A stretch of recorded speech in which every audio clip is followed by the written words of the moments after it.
Bismillahirrahmanirrahim. Assalamualaikum warahmatullahi wabarakatuh.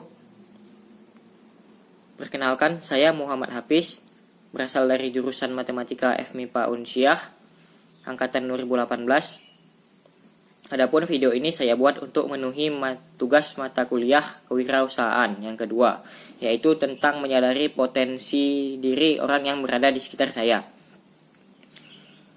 Pada kali ini, tugas saya dibantu oleh teman saya yang bernama Muhammad Zulfataya dari Biren sebagai orang yang memiliki potensi. Dia sekarang sedang menggeluti usaha ternak lele yang baru-baru saja dijalankannya selama kurang lebih 3 minggu. Terletak di Lamprit dan bermodalkan satu kolam sebesar 2,5 kali 5 meter. Dalam melakukan usahanya, bibit lele yang digunakan oleh Muhammad Zulfataya berkisar 4.000 ekor, yang kemudian akan dibesarkan, lalu dipanen, dijual, lalu membeli bibit lagi, besarkan lagi, dan jual kembali, begitu seterusnya. Untuk pemasaran, Zulfataya telah memikirkannya, yaitu dengan menjualnya kepada warung makan atau kepada pengepul lele. Nah, dalam menjalankan usahanya, ada beberapa hal yang harus diperhatikan Zulfataya, yaitu yang pertama tentang persiapan kolam. Kolam yang digunakan adalah kolam semen yang berukuran 2,5 kali 5 meter. Pada awal pemakaian kolam harus difermentasikan dengan cara diberi pupuk lalu ditambahkan air sekitar 30 cm dan membiarkannya selama kurang lebih 1 minggu sehingga dapat tumbuh organisme-organisme seperti lumut dan fitoplankton yang menjadi pakan lele, pakan alamiah. Selain itu dapat ditambahkan irisan daun pepaya untuk mengurangi bau pada kolam. Selain itu hal yang harus diperhatikan yang kedua adalah pembibitan. Bibit yang digunakan Zulfataya berukuran sekitar 7 cm yang bercirikan aktif, gesit, dan agresif serta memiliki warna yang agak terang. Dalam pelepasan bibit jangan dilakukan bersamaan. Dapat dilakukan dengan cara memasukkan air kolam ke ember lalu meletakkan wadah bibit lele ke dalam ember tersebut. Biarkan selama kurang lebih 20 menit sampai setengah jam, lalu biarkan lele masuk dengan sendirinya ke dalam kolam. Nah, penambahan air kolam dapat disesuaikan dengan pertumbuhan besarnya lele. Dan juga jangan lupa perhatikan kadar oksigen kolam atau aerasi. Nah, hal yang harus diperhatikan selanjutnya adalah hal yang paling penting dan biasanya menjadi masalah utama, yaitu pemberian pakan, vitamin, dan pengelolaan air. Pakan dapat diberikan 3 kali sehari, pada jam 7 pagi, 5 sore, dan 10 malam. Pakan yang diberikan harus mengandung protein, lemak, karbohidrat, vitamin, dan mineral. Biasanya terkandung dalam substrat atau pelet. Pemberian pakan jangan berlebihan karena dapat menyebabkan ikan sakit, pertumbuhan tidak normal pada ikan, atau pakan sisa mengendap sehingga menjadi amonia dan racun bagi ikan. Jika hujan tidak perlu diberi makan karena pH akan turun, dapat mencampur terhadap makanan dan menjadi racun. Pemberian vitamin dapat dikombinasikan dengan pemberian pakan sesekali untuk menjaga kesehatan ikan.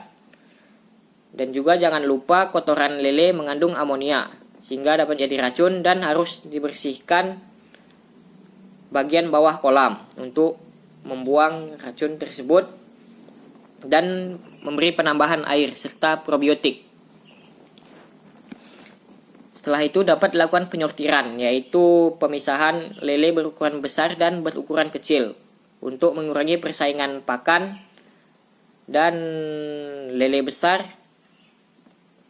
yang biasanya menang terhadap lele kecil. Selain itu dapat dilakukan untuk mencegah kanibalisme lele besar terhadap lele kecil. Biasanya penyortiran dilakukan setiap 3 minggu sekali. Kemudian masuk pada fase panen, yaitu diperkirakan sekitar 3 bulan.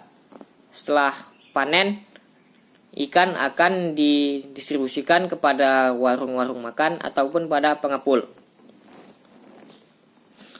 Nah, ide dari saya atau inovasi mengenai usaha lele Zulfataya ini, yang pertama dapat diberikan pakan alternatif dengan mencampur ramuan seperti tepung ikan, bungkil kelapa, tepung kedelai, dan dedak halus yang dilarutkan dengan air, memiliki kandungan yang setara dengan pelet seperti protein, vitamin, dan zat-zat lainnya.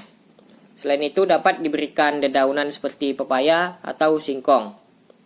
Dan juga jika pertumbuhan lele sudah besar dapat diberikan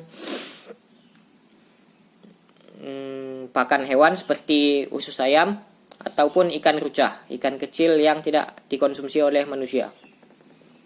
Selain itu dapat digunakan teknologi M4 yang dapat meningkatkan kualitas air kolam, membunuh mikroorganisme, menguraikan bahan sisa pakan dan kotoran, serta meningkatkan produksi ikan. Teknologi M4 dapat ditambahkan dengan pakan yang difermentasikan dengan air. Selain itu dapat pula dilakukan pertumbuhan hidroponik pada sayur-sayuran seperti kangkung yang memanfaatkan sisa pakan dan kotoran yang mengandung amonia sehingga dapat menyuburkan tanaman. Dan jika amonia tersebut ditambahi bakteri dapat menyebabkan penambahan kandungan oksigen ataupun nitrogen sehingga kolam tampak lebih jernih. Metode ini akan menguntungkan baik bagi sayuran ataupun kolam. Nah, yang terakhir, inovasinya adalah jika pasca produksi nanti lele dapat diolah menjadi varian-varian seperti abon lele, nugget lele, ataupun keripik lele, sehingga menjadi alternatif selain menjual lele langsung. Tentunya dalam menjalankan usaha lele tersebut dibutuhkan kedisiplinan, ketekunan, dan ketelatenan. Semoga usaha yang dilakukan oleh Zulfataya dapat berkembang dan jadi sukses ke depannya, sehingga dapat dilakukan penambahan kolam-kolam ataupun bisa saja menambah karyawan. Demikian video yang saya buat kali ini. Saya akhiri. Wabillahi taufiq wal hidayah. Wassalamualaikum warahmatullahi wabarakatuh.